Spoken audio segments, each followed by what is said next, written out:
ចូលដល់រដូវស្លឹកឈើជ្រុះនៅក្នុងប្រទេសជប៉ុនបងប្អូនបានដើរលេងទៅកន្លែងណាខ្លះផងដែរសម្រាប់ខ្ញុំគឺបានទៅវត្តនៅជិតផ្ទះនេះឯង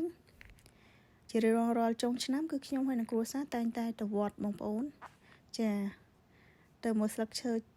ប្រែពណ៌ផងចាទៅសុំបួងសួងសុំសេចក្តីសុខផងចាហើយក៏ចាក់កពីចាហើយក៏ទៅសេកាតសុំសេចក្តីបួងសួងចាចងព្យួរដូចគេដូចឯងនេះឯង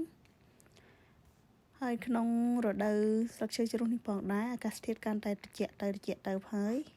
ជារដូវកាលមួយដែលងាយនឹងឈឺផ្ដាសាយតូចផ្ដាសាយធំបងប្អូនណាចាដូច្នេះបងប្អូនសូមប្រយ័ត្នប្រយែងមែនតើចំពោះសុខភាពស្លៀកពាក់ឲ្យបានកក់ក្ដៅចា3-4ជាន់ឲ្យទៅហើយសម្រាប់សម្លៀកបំពាក់វិញក៏យើងត្រូវស្លៀកពាក់ទៅតាមរដូវកាលផងដែរការពារកុំឲ្យឈឺនៅរដូវត្រជាក់នេះគឺងាយនឹងកដាស់ងាយនឹងផ្ដាសាយចាងាយនឹងហៀសសម្បោឈឺកណាអញ្ចឹងឲ្យបងប្អូនត្រូវតែប្រយ័ត្នប្រយែងថែទាំសុខភាពទាំងអស់គ្នាសម្រាប់ចុងឆ្នាំនេះផងដែរខ្ញុំអត់មានគម្រោងដើរលេងឆ្ងាយទេចាគឺដើរនៅជិតផ្ទះ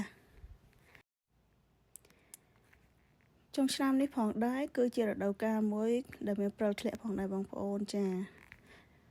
នៅតំបន់ហុកកាយដូជាដើមគឺចាប់ដើមមានព្រិលធ្លាក់ហើយក៏ប៉ុន្តែសម្រាប់នៅខាងជីបាក់វិញគឺ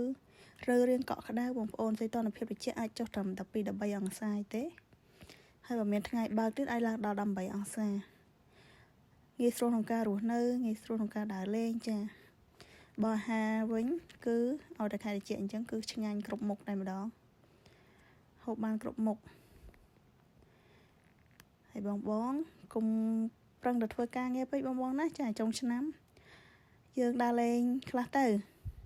លំហែអារម្មណ៍លំហែខួរក្បាលចា